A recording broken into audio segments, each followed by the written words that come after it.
గ్రామీణ ప్రాంతాల్లో యువత రాజకీయాల వైపు ఆసక్తి కనబరుస్తున్నారు. అలాగే చాలా చోట్ల సర్పంచ్గా యువకులే ముందుకొస్తున్నారు. మరి ఈ నేపథ్యంలో ఒక యువ నాయకుడితో మనం ప్రత్యేక కార్యక్రమాన్ని నిర్వహిస్తున్నాం.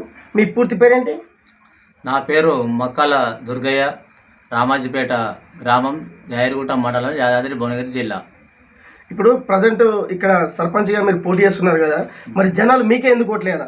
నేను గత 10-15 సంవత్సరాల నుండి ఆర్టీఐ కార్యకర్తగా పనిచేస్తూ ఎలాంటి అవినీతి ఆరోపణలు ఆక్రమణలు జరిగినా కానీ వాటిని ఎదిరిస్తూ అరికడుతూ ఎప్పటికప్పుడు అధికారులకు ఫిర్యాదు చేస్తూ ప్రభుత్వ భూములు కానివ్వండి ఇంకెవరైనా అవినీతి చేసినా కానీ వాటిని నేను అరికడుతున్న ఈ 10-15 సంవత్సరాల నుంచి. కాబట్టి మళ్ళీ ఇంకా అదేవిధంగా నేను గ్రామంలో కొంతమందికి చాలామందికి వారికి ఎవరైతే ఏదైతే పనులు పడతాయో ఆ పనులు కూడా నేను అధికార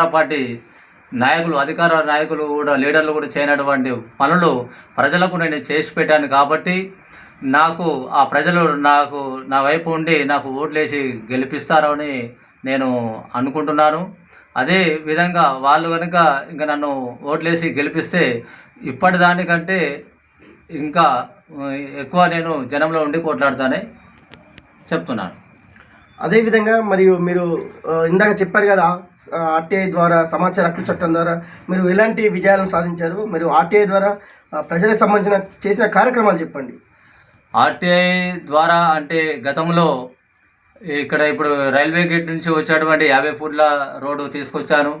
అదేవిధంగా రామాజీపేట చెరువు శిఖంలో ఒక బోరు అంటే చెరువులో బోరు వేస్తే దాన్ని తీసుకురావడం జరిగింది. మళ్ళీ అదేవిధంగా మన మిషన్ భగీరథ ట్యాంకు కాడ ఉన్నటువంటి బోర్ను కూడా తీసుకురావడం జరిగింది. ఆ బోర్ను కూడా శివాలయానికి వాడుతున్నారు. ఇప్పుడు అట్టి బోరు కూడా గ్రామ ప్రజల నీటి అవసరాన్ని కూడా వాడుతున్నారు. మరి ఈ విధంగా సమాచార హక్కు చట్టం ద్వారా కార్యక్రమాలు చేస్తున్నారు కదా, మీరు ప్రజలకు ఇంకా ఎట్లాంటి కార్యక్రమాలు చేయాలనుకుంటున్నారు? ప్రజలకు ఒక సర్పంచ్ బాధ్యతగా ఉంటే ఏ పనులైతే చేయగలుగుతాడో ఆ స్థాయికి మించి నేను ప్రజలకు సేవ చేయగలుగుతాను, అభివృద్ధి పనులు చేయగలుగుతారని నేను తెలియపరుస్తున్నాను. అదేవిధంగా మరి ఇప్పుడు ప్రజెంట్